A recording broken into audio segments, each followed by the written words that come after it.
Hello, I'm making a knitting video with Play-Doh, and I want to talk about a friend of mine. Her name is Mary Malone from Ireland, and we were together at the Primal Training and Treatment Center in Venice, California.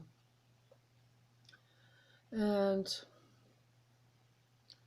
what happened is that the people at the center kicked me out because I was not taking the medication that their psychiatrist had ordered me to take. And I don't know, I just didn't feel like taking it, or, I felt like instinctively it wasn't good for me. So I didn't take it. And then I told someone that I didn't take it, and that lady instantly reported it to my therapist, and they kicked me out of the center. And it didn't do any good at all to report this. First of all, it just caused suffering, and I needed the center to go to. I needed this comfort place to comfort me. And not long after they kicked me out and would not take me back, I called them, I cried on the phone, they didn't take me back. And I think they broke the law by doing this, because they cannot force someone, they cannot coerce someone to take medication. I think that was illegal. So my husband and I, we talked about this for many years, and looking back on that, and he said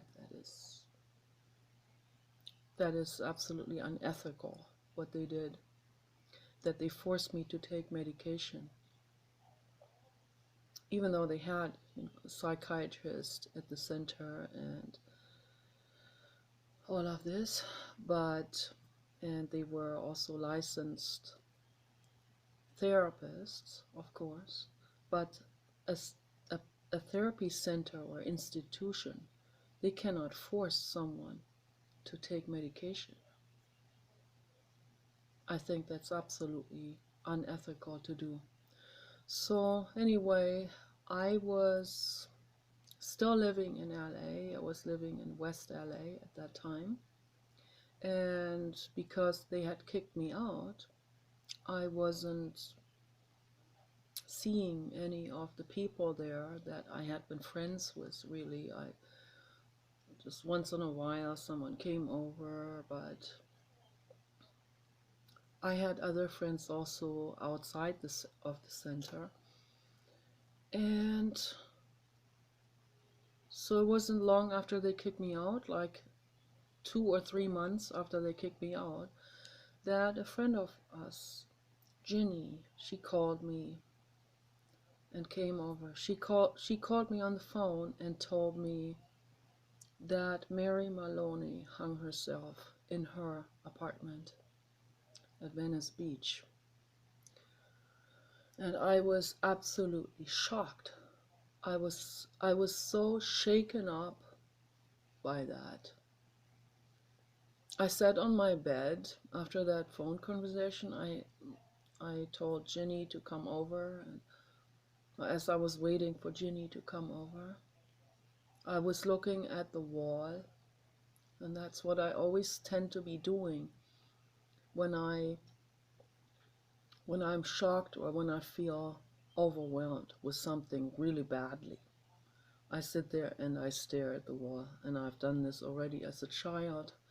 And then I will see patterns in a so-called random pattern on the wall. There's always a little, like a random type of, nothing is random, but it appears random, like the way the wall has unevenness, and the way the paint is applied and all of these things. And I'll be just sitting there and staring at it and crying and be completely shocked and shaken up. I didn't even know what to think. It was just frantically running through my brain, back and forth, back and forth. So then Ginny came over. We talked about this for an hour or two, made tea, and then ever since then I have been thinking about this and thinking about this.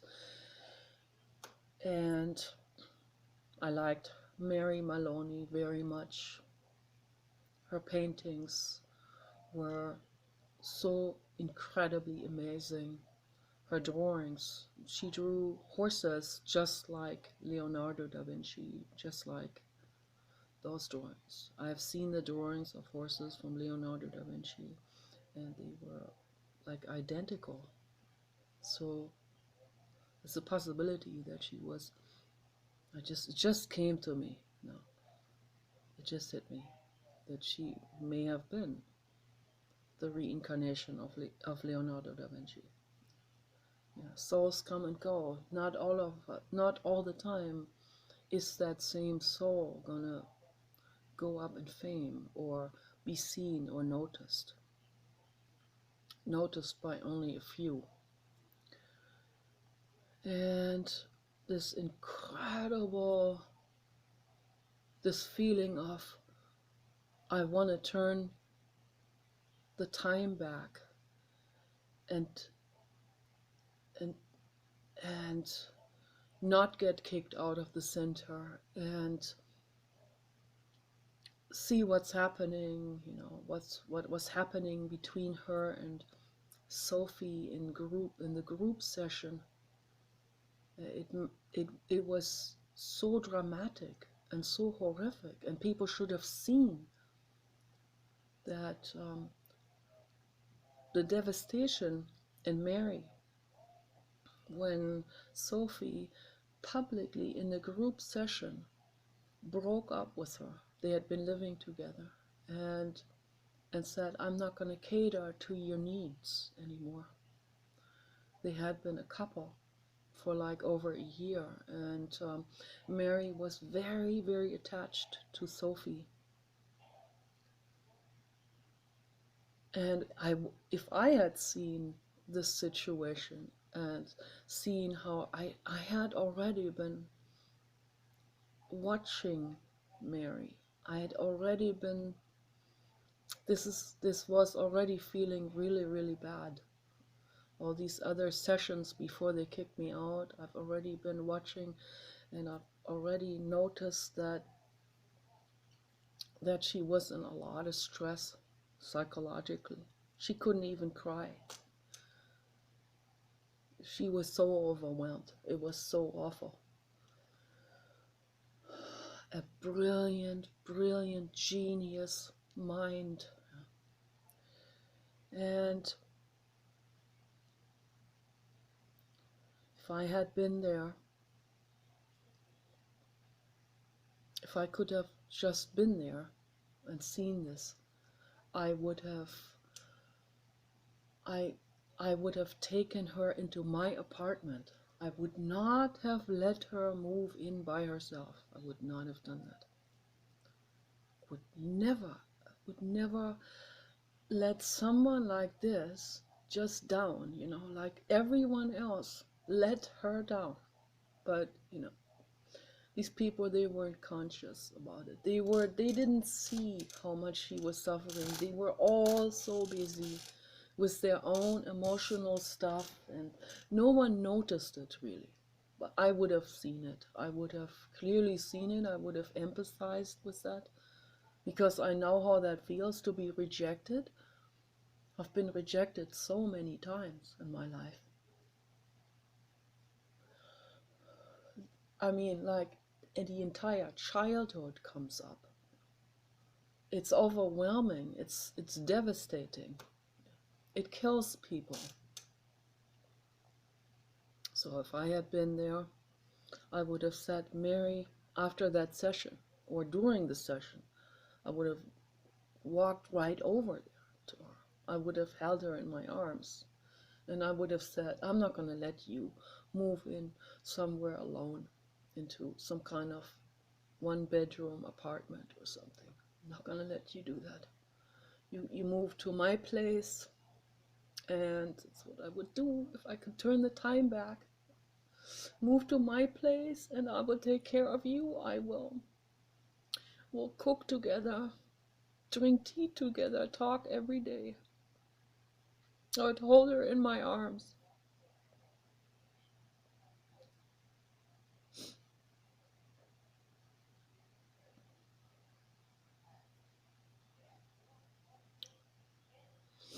I feel so infinitely sorry for what she had been through. And this final decision to hang herself. God. And then leaving a note for her therapist, Leslie, saying, Leslie, I just wished you could have been here with me.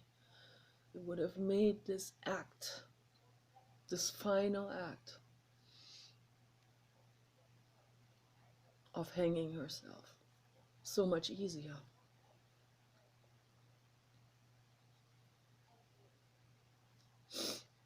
That's why I always say, to people, if they ask me about primotherapy, there's plus and minus, okay? But the risks outweigh the plus. Absolutely. I have to say this with, I have to, I'm not, I don't mean to slander anyone, but I have to say this out of my conscience. I have to say this for ethical reasons. Okay? I have to say this to the world. This is the truth. It is too dangerous. This therapy is too dangerous.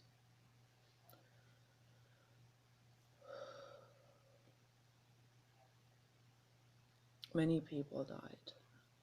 I'm not saying that, so I'm not blaming them like that's all their fault, or I'm not really blaming anyone. If I step back, I can see these people were all in their own pain. I would have seen it though. I would have recognized this, the emergency of this, and I would have had her move in my apartment, and I would have taken care of her for sure. We could have also shared the rent and could have made something out of this and be healing together. I'm not bisexual, but I would still, as a friend, I'll be there for her 100%.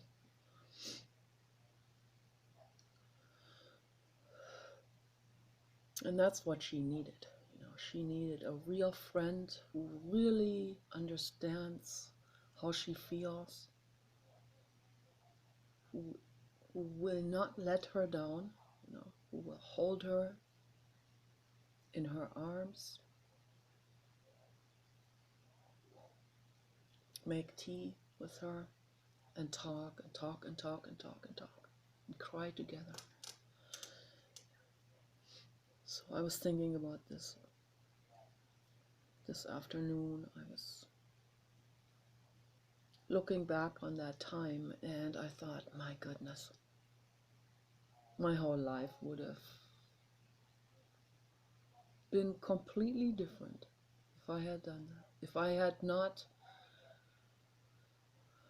quit the medication and stayed at the center.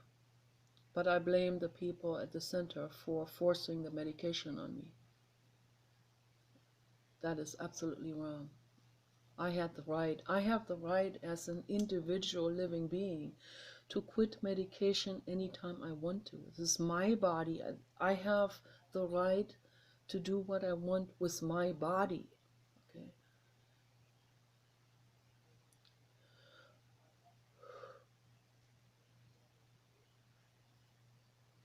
Nobody has the right to force a medical intervention on anyone. No one has the right to force someone to take medication. Medication is toxic. I quit all of that in 2003.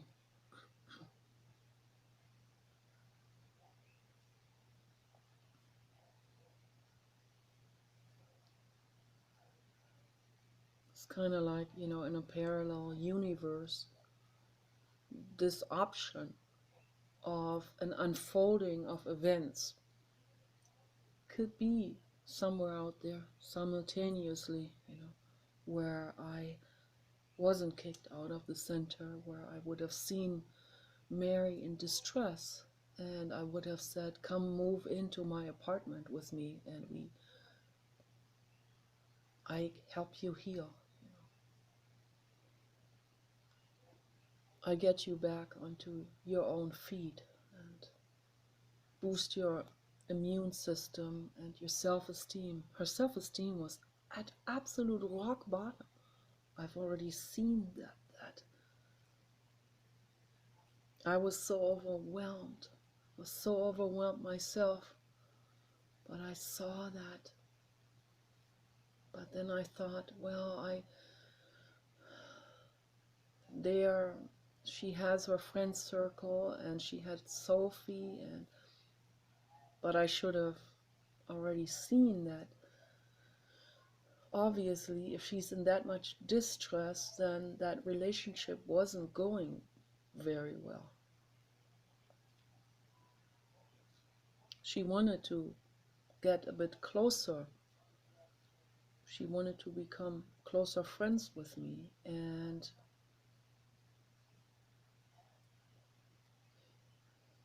I wasn't ready yet, really, at that time. I have to be honest, I was afraid of people who are needy. I felt overwhelmed, and a lot of people are overwhelmed with people who are needy. People who are in despair and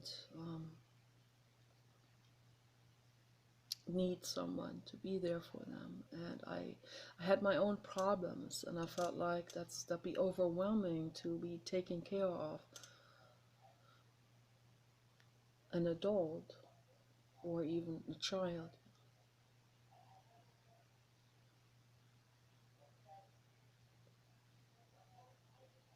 or any living being. I wasn't ready at that time.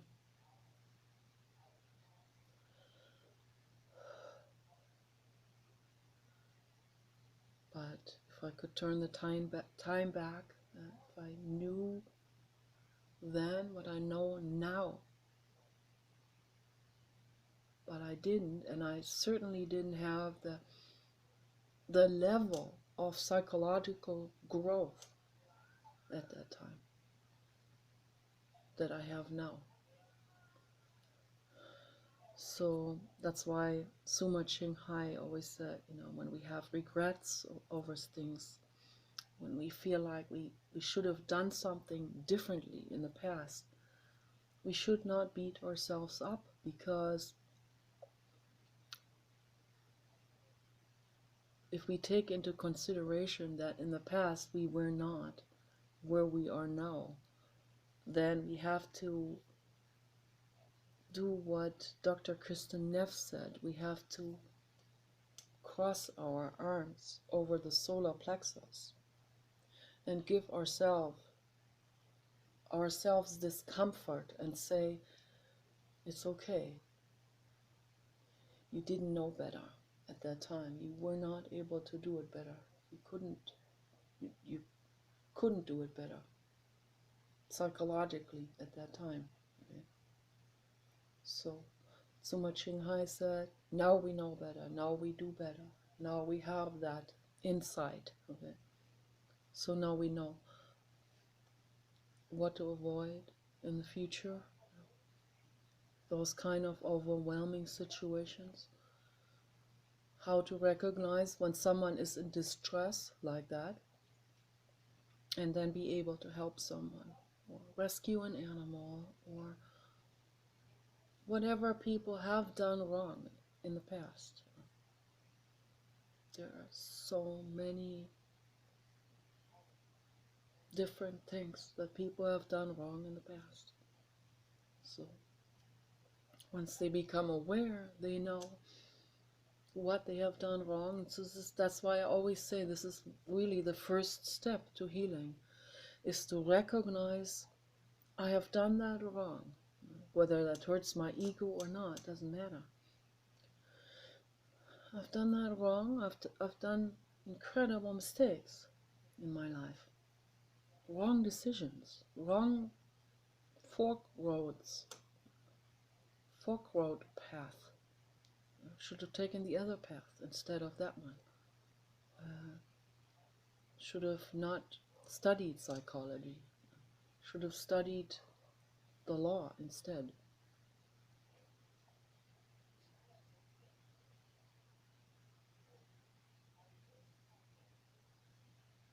Should have studied business.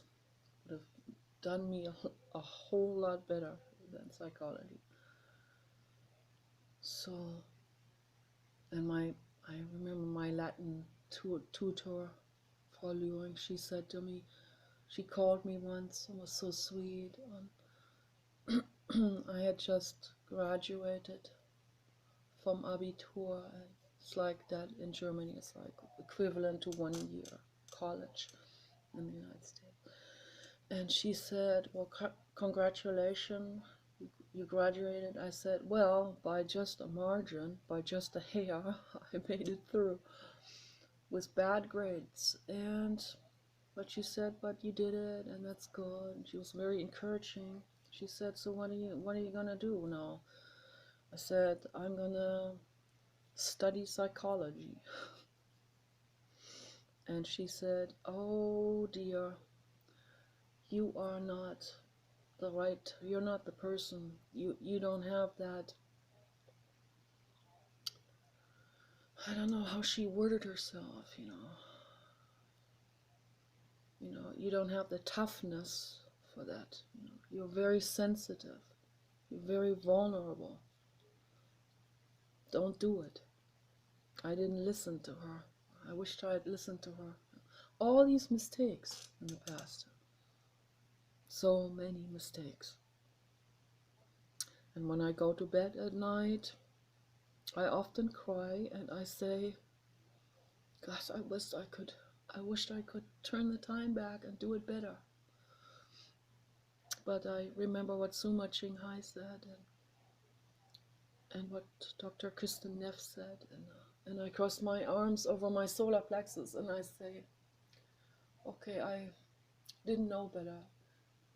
I talked about this before in another video, that I don't use the word or this terminology of forgiveness. So I don't use that, because forgiveness, as I said in my other video, it's allowing myself or someone else to not take responsibility.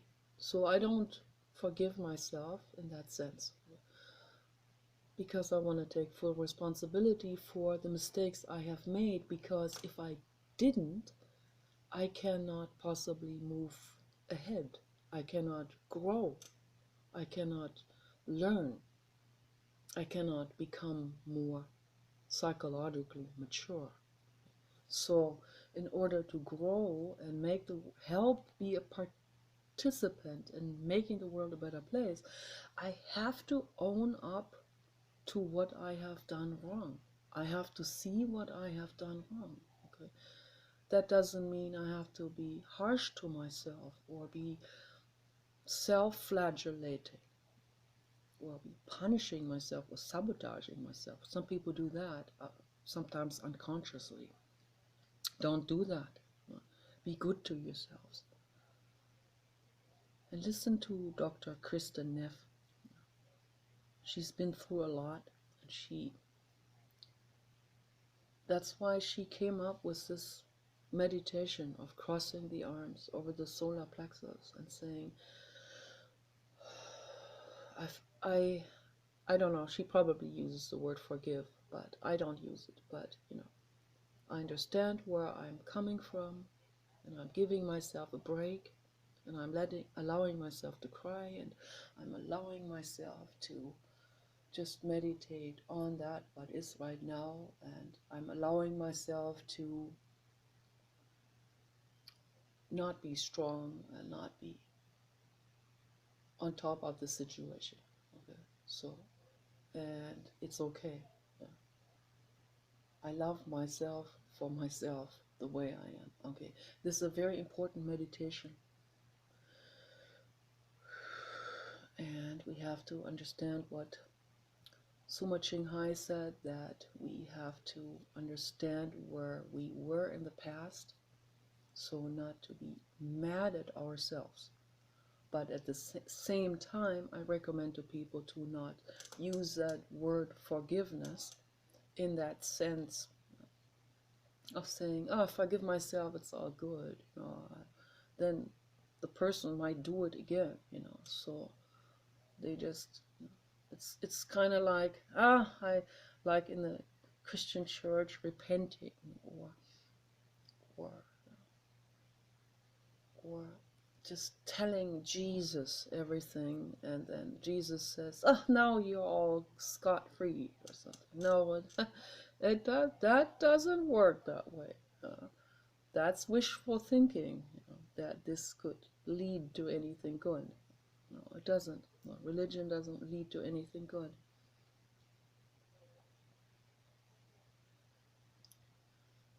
And I'm sure that Jesus would never say something like this. The real Jesus, he would, an indigo soul, he would say, no, own up to your mistakes and do better, do it better next time.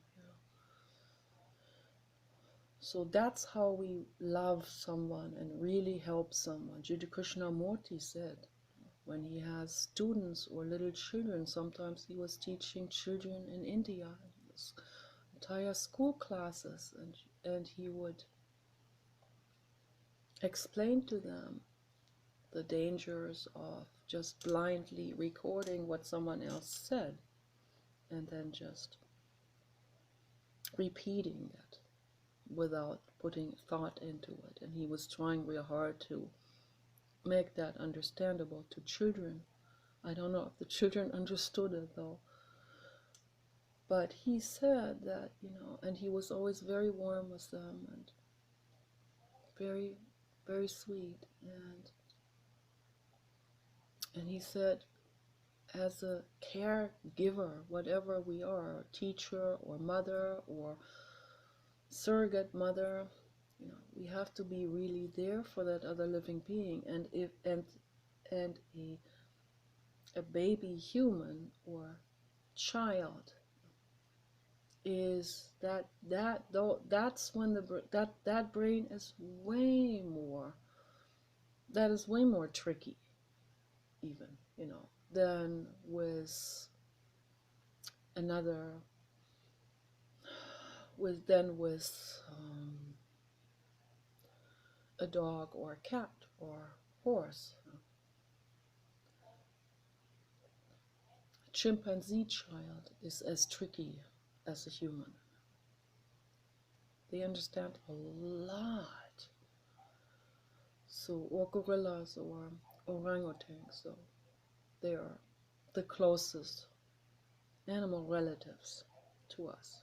So, very close in DNA, very, very close. And dogs understand a lot too. And it's tricky too. But with a human child, language, we have this entire array of language in front of us. How damaging language can actually be to a child. Also to an animal. Two animals pick that up too. Not to this extent, not to this complication, not to this, to the complexness of language. So that's why I'm always saying language. People need to be very careful what words they use with any living being. The animals pick up vibes too. Every word vibrates with a specific energy. So we have to be very careful what words to choose, and what actions and what body language and how we feel towards someone else. We need to investigate ourselves and find out, am I triggered by this person or that situation or that being? Someone who is triggered by a dog. I've seen these stories because I'm an animal rights activist. I read stories like this. It's absolutely overwhelming. There are psychotic people that will interpret things into a dog. They think a dog judges them or something like that. Dogs don't even judge. They're like Buddhas in that way. But some people will interpret things like this and then do terrible things. I don't even want to get into it. It's overwhelming. It's absolutely overwhelming. So I don't know, if anyone sees my videos, I urge you, look within yourself. Find out whether you are triggered, or don't let something escalate. Don't let something become a psychosis. What is really a psychosis? Psychiatrists will give this a name and then they walk away. It's like, well, it's psychosis. Yeah, but something led up to it. What is the root cause of it? How did it get started? And maybe we can prevent that from happening. So, and I tell you how it gets started. It gets started with very badly hurt egos. And then it escalates itself into a complete frenzy. And it can escalate out of control. And then when people don't get enough sleep, they get hallucinations and they can't even differentiate anymore between this realm and the outside realms and themselves and other entities coming in. There will be other entities. I know Dr. Grande is not gonna he's not gonna agree with me on this, but yeah, not demons, but there are lots of entities that are floating around that are absolutely in despair. And that's why the Buddhists do a puja. That's why they light an incense and say specific mantras to appease these entities. So I'm not gonna speak the Tibetan language or some Sanskrit. I don't see the point. I'm just gonna go straight ahead and say in English, so universal language for all entities, I say,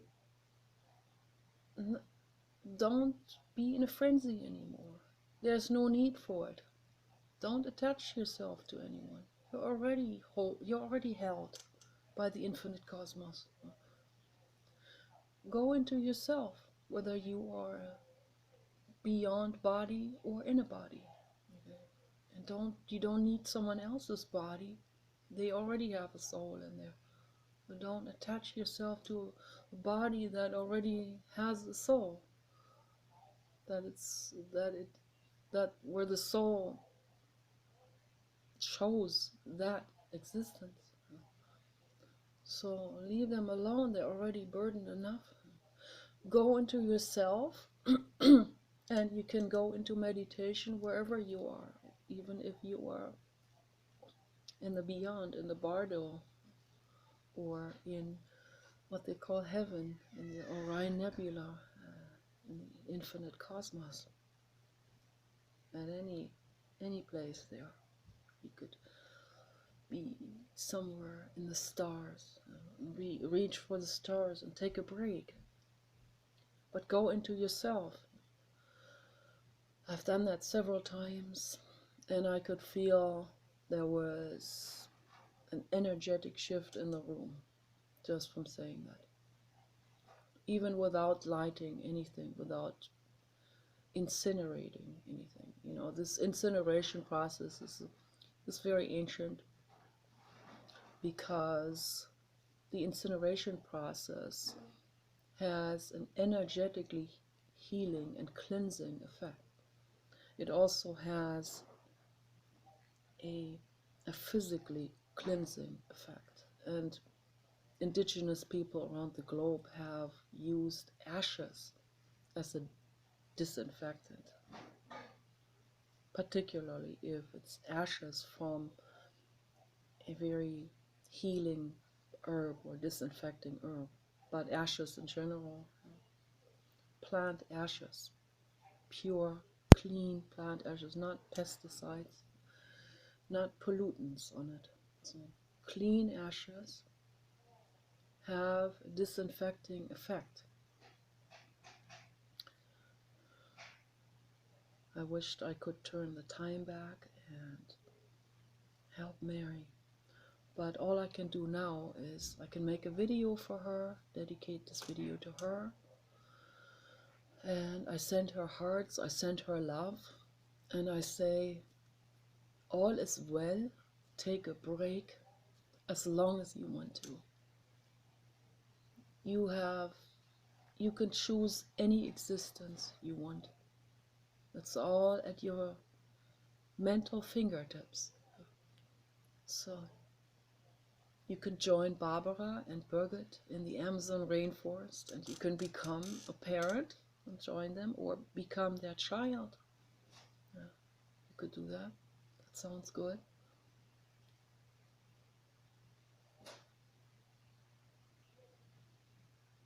She knows what to do. If she's Leonardo da Vinci, and she knows what to do.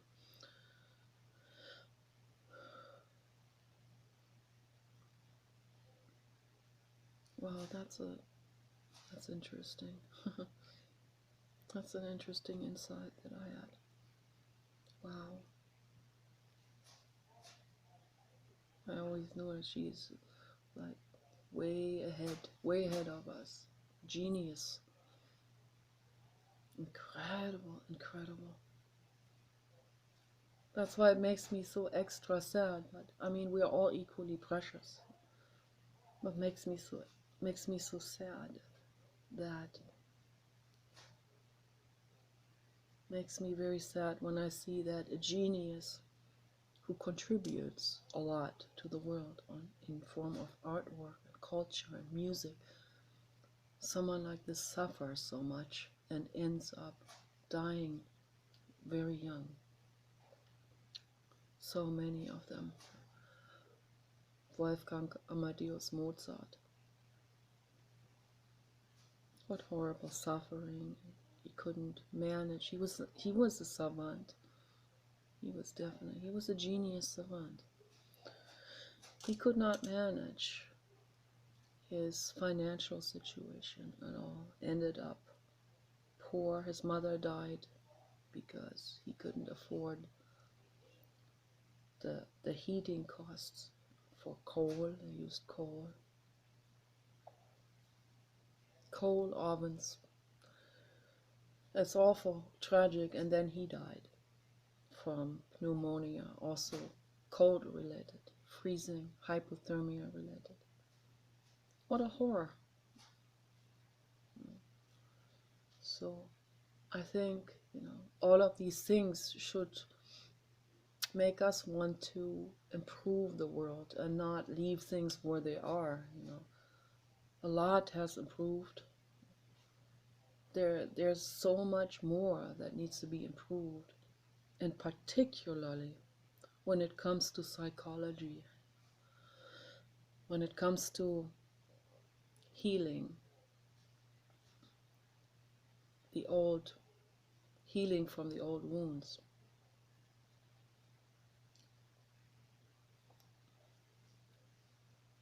healing the trauma from the past, from childhood.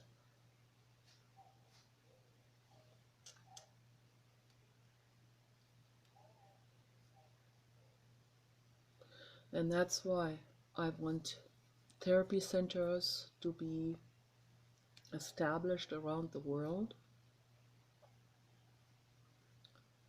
that are free for everyone, not charging a house in Malibu and a Rolls Royce like the Primal Center, and then even telling people to take medication. So, no. The patient, the client is free to do with their body what they want to do.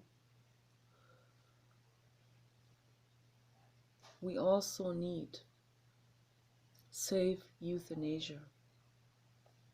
It should also be free. It's part of the medical services that should be all free. Free euthanasia. The way they do it in the Netherlands is the way to do it. People are there in the hospital, they're taken care of, they get counseling every day for 1 week. Every day. Every day they're gonna continue to ask them, how are you feeling? Do you still want to do this? Every day, and giving them lots of love and lots of support and lots of options, and rethinking and talking this through every day, all day long, for 1 week. If they're still determined on the day of the euthanasia, they're still absolutely clear and determined. They say, yes, absolutely, here's my signature. I want this done. I can't stand it anymore. Then they should. It should be there for that person, sit there with the person, and give the person the the medication. It's a liquid, and people have the right for that. They have the right to do this. They should not have to be hanging themselves. Can you imagine? I mean, like, if you go through something like this, that makes it 1,000,000 times harder. So we have the right to die at any time we want to. We have the right to terminate a pregnancy at any time we want to.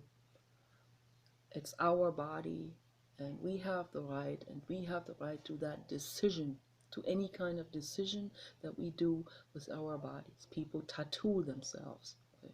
So they should have the right to do that. I'm against tattooing because personally I'm against it, and I would talk people out of it.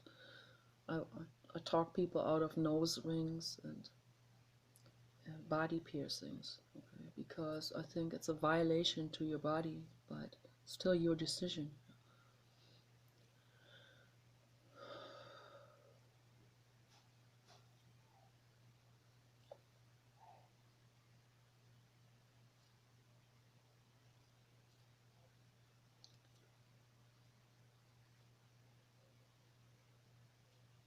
I mean, I wouldn't mind if it was outlawed, the self-mutilation part. But euthanasia, we need, absolutely, we need assisted dying for anyone, whether someone is terminally ill or not. If someone doesn't want to live, they have the right to go. They should have the right, without pain, without suffering, without the agony involved in it, and the terror of the body. So if you drink that Nembutal, the cup of Nembutal, what happens is, because it's also it's an anesthetic as well. It's also used as a full body anesthesia. What happens is the body first goes into an anesthesia, and because of the whole cup, then it will also knock the heart and the brain out. But it's all a smooth transition, and everyone has the right to do that. So I really think that is fantastic what they're doing in the Netherlands.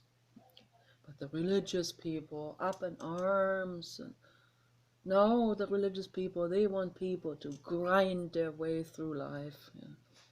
They're suffering. You're lucky you are alive. No, some people are not. Okay. No, some people are not lucky. Some people have gruesome stuff going on, gruesome mental illnesses and or neurological complications, all kinds of different things out there that people suffer from. They should have the right to die. It's absolutely unacceptable for people to suffer and go through agony and pain. I have attempted suicide twice. I know what I'm talking about. A friend of us committed suicide in LA. That was another shock for me because I knew how he was suffering, and for someone to actually do this, that takes a lot of suffering, man. So, and it is awful. It's absolutely awful. He jumped out of a window, out of his doctor's office, ended up on the parking lot, and his lungs imploded right in front of his friend.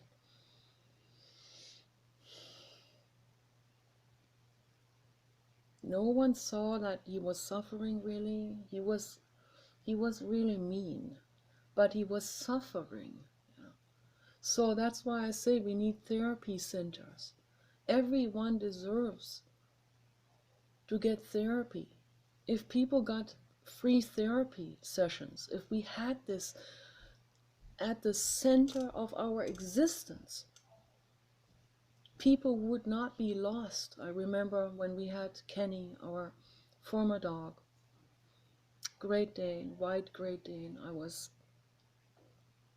waiting for Paul at a parking lot. It was already dark, and Kenny got anxious or something. I took him out of, we still had the Prius at that time. I took him out of the Prius and to go make pee-pee. And then he didn't want to go back in the Prius, so I just let him stand next to the Prius with the leash. And usually people come up and they want to take a photo with him. So many people have taken photos with Kenny. Kenny was a celebrity. He was Gautama Buddha.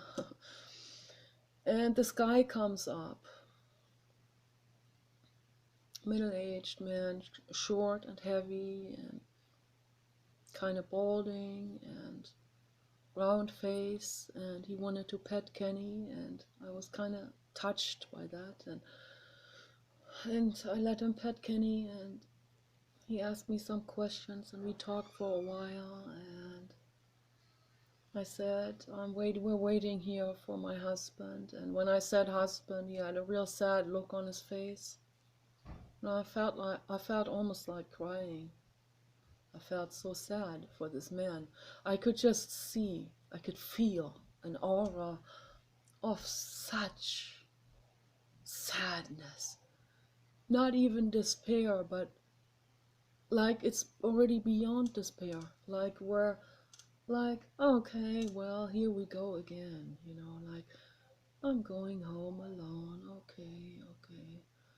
Like this, I felt like, I felt the bear mother in me, the dog mother in me felt like, no, I can't let you go home alone.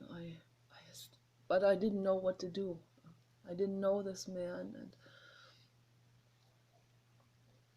I didn't want to be nosy, or I didn't want to come across as like asking him personal questions or anything. But I felt like saying to him, I see you're very lonely. But some people, they will feel kind of, they feel like someone is spying into them psychologically, and that would make them afraid. So I didn't know really what to do. I felt so sad, and he just finally said, "Okay, it was nice to meet you." Yes, it was not very nice to meet you. Thank you for petting Kenny. And he walked away, and I felt sad. I've already cried a couple of times about this. And there are so many of them. There are so many lonely people out there. I even wrote a poem about this when I was waiting with Kenny at that same parking lot. That was during the summertime, and I saw all these old people coming out of the store. It's kind of like a geriatric community here. And I was playing this salsa from around the world, from Putumayo, so indigenous folk music from around the world, particularly the salsa in South America. Very, very, very energetic, very alive, very sexual. This music, very, very happy, and we want to be happy no matter what our jobs are and work hard, but in the evening we want to eat salsa and dance with salsa music. And so I was listening to this very upbeat music with flamenco guitar and watching these people in the parking lot, these old people having trouble accommodating the items that they bought. Some bought some really large items for the garden, and it was hard for them to put this into the trunk. And this one old lady, like 70 years old, really, really obese, like 400 pounds, but still, wanting to look pretty. And I felt so sorry for her, and this enormous struggle, where they have trouble walking and things are getting harder and harder and harder. And then also the loneliness in particular. That is really the worst of everything, is the loneliness. That's worse than someone being in a wheelchair. I used to say to my mother in the past a lot. I said, I'll switch places with someone in a wheelchair anytime if I just didn't have the depression and the mental illness, the borderline. If I just didn't have this agonizing grind and the horror thoughts and all of this, I would have switched just to not have that, but at least, be free, mentally free. But then I got into psychology, and then the university didn't work out, but I stuck with psychology because that interests me, and because of my own problems, of course. And I studied for myself, and then I came across Jiddu Krishnamurti and Vipassana and Anapana, and then I realized, yeah, it's all caused by a bruised ego. All of this starts with a bruised ego. I'm not gonna judge myself or anyone for that, but yeah, that's what it is. It's childhood pain, and when we stay unconscious about it, then we tend to act things out in our present lives, and we tend to have expectations, and we tend to cling to certain things and outcomes. We think we need to become something, and that's when all the problems begin. When we do something that is not really what our inner child wants to do. So that's why it is so important to get in touch with the inner child again. It's so infinitely important. And for that, we need therapy centers around the whole world. And I'm going to talk about this until the day I die. And maybe this will never be happening, but maybe it will happen after I died, maybe before. So, but whatever happens, I'm going to be speaking for that. I don't know how we can accomplish this, but I need other people to help. I need other people to petition and to get something started, and that needs to be based on donations, and the governments need to help with this. That's where the tax money needs to go. That's what we all need. Everyone, whether people will admit it or not, that's what everyone needs. That's what people need when they go to a cult or a church. That is what they really need. But that's what they're really wishing for. But they don't get that with religion. They get more judgment, more shaming with religion. They get more of the same that they have already been through in their lives. More of the same trauma also. That's what we want to heal from. Okay. Yeah, as Friedrich Nietzsche said, he always said in his books, someone needs to come and save you all from your savior. You need to be saved from your savior. Kind of like Jesus Christ needs to come back and save you all from himself. He needs to save you from Jesus. Because the idea of Jesus is just an idea. It's just an idolization.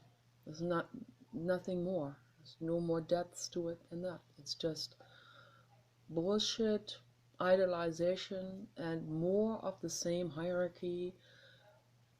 That done with a soul that isn't even on board with that. So that's what Sri Krishnamurti said. People talk about God all the time, but that the actual God, doesn't even feel like anyone is talking about him. He doesn't even feel addressed with that.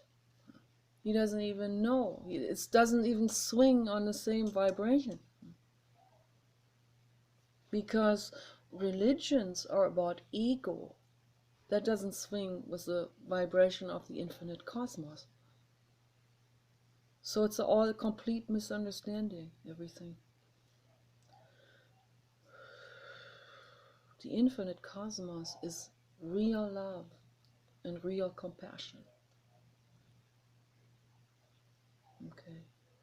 And that's, if I can just bring this message across to people. And that is rescuing an animal, giving a dog in India water to drink. They're all thirsty. Give them food, pet them, give them love. Take them home. Stand up against religion. Have the courage. Put love before religion. Put love even before your own fear. So that's my message. Okay, you guys, take care.